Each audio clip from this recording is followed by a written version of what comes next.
I just would like to know how this album is in sync with Avida celebration, and then what made, of course I know Avida has a lot of advocacies.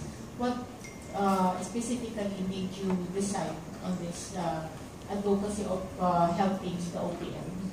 We've always been a supporter of any, Filipino talent, may it be in types of cuisine, music. It's really big. How do we integrate that with what we usually? Because home, kasi, and then music, diba? It inspires you. Eh. So parang usually when you go home, even in any part of your life, you always associate it with music. And home is one of the biggest milestone of your life. Eh. And usually you associate that with music, with people. And I don't know, it's part of our culture. And since we are bringing in families, friends, what better way to celebrate it with music, music of our own time or generations. Hello, good afternoon. Ito po right here. Sorry, wala pa kasi kaming copy sa album. Can you give us a background of the songs or the repertoire of the album? How were they chosen? Are these revival songs or original songs? Just a background there. It came about with the theme, kasi yung theme ng Avida ngayon is inspired living, diba? And when they said that, sabi ko, you know what, we have to come up with an album that really evokes that emotion.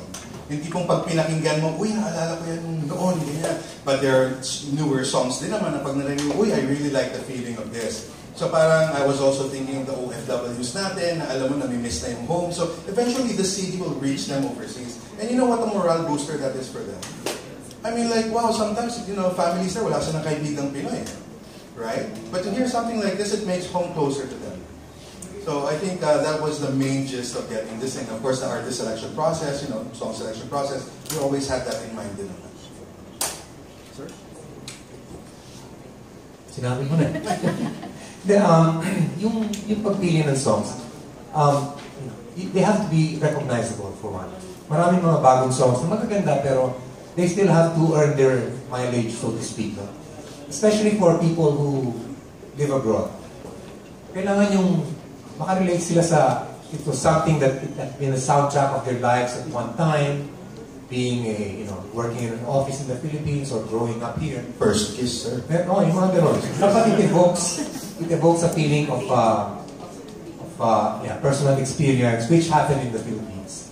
So parang ganun yata yung one of the qualifications in putting the song. And for me, it makes a lot of sense.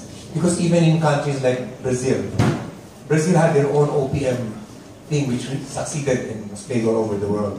Every new artist in Brazil, for example, it's not like a rule, but it is what they do.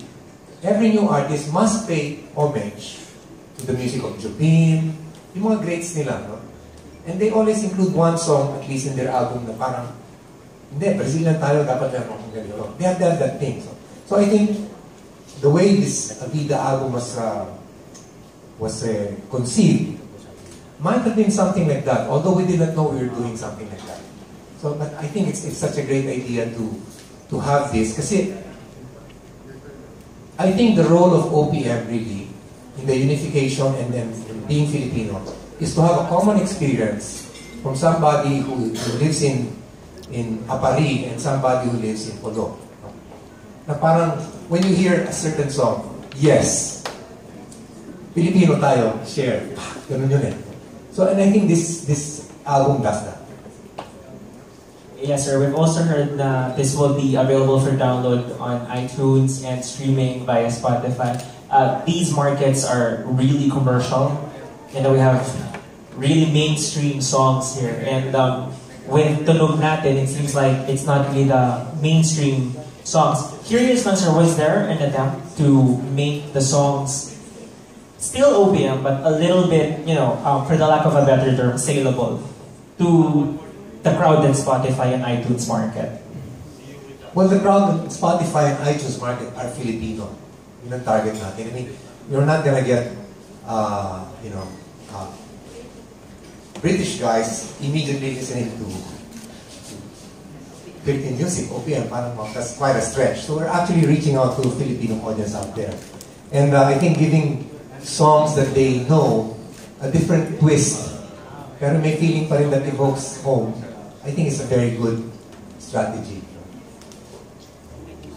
Just to add to what Mr. Jim said, I think listening to the album, you will feel na parang medyo relevant yung arrangement na ginawa ni Sir John Ong, na parang bago yung tunog. So these songs that are familiar, siguro, the people who are very young right now, the way yung market ng Spotify, ng iTunes, parang narinig na nila yan sa CD or sa tape ng tatay nila, ganyan. Pero yung pagkakanta ngayon is very very current, it's very pop. And of course, the artists naman, halo naman kami ng mga medyo mas bata, and of course, yung mga recognizable artists like Sir Jim, ganyan. So I think, in that sense, medyo makaka-relate kami sa newer market as well. Hi, I just wanted to know who chose the artist, and to the artist, how do you feel to be part of this album for the 25th anniversary of Avida? Siguro I'll take the first part of the question, who chose the artists. Actually, team effort yan. There was all of us, may pool yan, so we were auditioning, we were selecting, and people, oh, it'll be great to have her again, and great to have Sir Jim again. May ganun siyang process, so it wasn't just a one-person decision. Now, as far as how the artists feel about it, no better way than to ask our artists here. To add for the first question kasi, when we selected the singers, the pool of artists, bale, we chose the singers na merong distinct voice. Kasi what we want to do is, gusto namin makapture agad yung tao. That has a different sound. Kumbaga, hindi lang siya yung katulad ng ibang singers na pare-parehas ng tunog. Siguro that's one of the things na we to consider. Also, kinuha rin namin yung fact na, yeah, and again, what Princess told earlier, we got artists who are current para at least kung yung market today is ma-appreciate pa rin kung ano yung songs before at mabigyan pa rin ng bagong twist into it. So how does it feel to participate? You want to be first? Okay, this is my second time to be in an Avida Tunog Natin album, and of course, sobrang malaking karangalan yan sa akin eh. Actually, dun sa mga hindi nakakaalam, I'm a cover artist yan. So, karamihan po ng mga albums ko, cover versions ng mga foreign songs. So, parang to be invited to be part of an OPM album, sobrang nakakataba ng puso kasi I wouldn't expect na kukunin ako eh, kasi kilala ko kumakanta ng Taylor Swift, ng Katy Perry, ganyan. So, para sa akin naman, na Filipino artist na mahilig din sa OPM, ito na yung chance ko talaga for my, for my followers to hear me sing a Filipino song. So, yung last time ang kinanta ko is Kanlungan. So, sobrang gandang kanta. Ayan. And now naman, nung sinabi sa akin ko ano yung kakantahin ko, sobrang saya ko kasi one of my favorite songs talaga to sing is With a Smile. Yan. And ang ganda ng feeling na nagkaroon ako ng sarili kong version. So, thank you so much, Mr. Jonathan Ong, dahil talagang gusto ko yung pagka-arrange ng kanta. And when I was singing it, it was siguro mga a month or 2 lang after I gave birth. So, nung kinakanta ko yung kanta, talagang feel na feel ko kasi parang kinakanta ko siya sa anak ko. So, actually, yun yung first time ko na kumanta sa studio ulit after many months because I was pregnant. Naiyak ako. Kasi nung kumakanta ako sa studio, naiyak talaga ako kasi sobrang ganda ng lyrics, sobrang ganda ng melody. So, yun. To answer your question, sobrang saya ko na kasama ulit ako sa album na to. So, thank you, Avida. Thank you, Sir Jonathan. Sir Chris, thank you. This is the second time also I participate. In the first album, I sang a song of mine, which I've sung maybe 4,000 times with Apo. But when I got to the studio, iba yung arrangement. So, wow! The song was Panalangin, which, wow, duet pa with a girl. I said, this is fun. I really like this. It's like, rethinking the song, and I always like things like that. This second time, I got the song, which I really liked. I wish I had written the song. It's called Tuloy Pa Rin Ako. Parang sabi ko, wow. Yeah, sure, I'll sing this. Then I sang it with Bloomfields. Wow, these guys are like, my children. In terms of age, no? So, pero yung roots nila, banda. Ako, ang roots ko, banda rin, So I was working with them and sabi ko, you know what? They were very respectful and everything, like, wow, Jim Parel song and that. I said, you know what? This is our collaboration. Tell me what to do. I'll take some initiatives, but tell me, Jim, wag na yan, or can we do this? I mean, I'm really, really wide open. And it was great working with them. So, tapos nung lumabas, so I was in the studio, I listened to it, and then I went home and I hadn't heard it until last night when they sent me the file on the internet. And I heard it and said, wow, this is great. So, you know, I've done so many recordings, but this really excited me.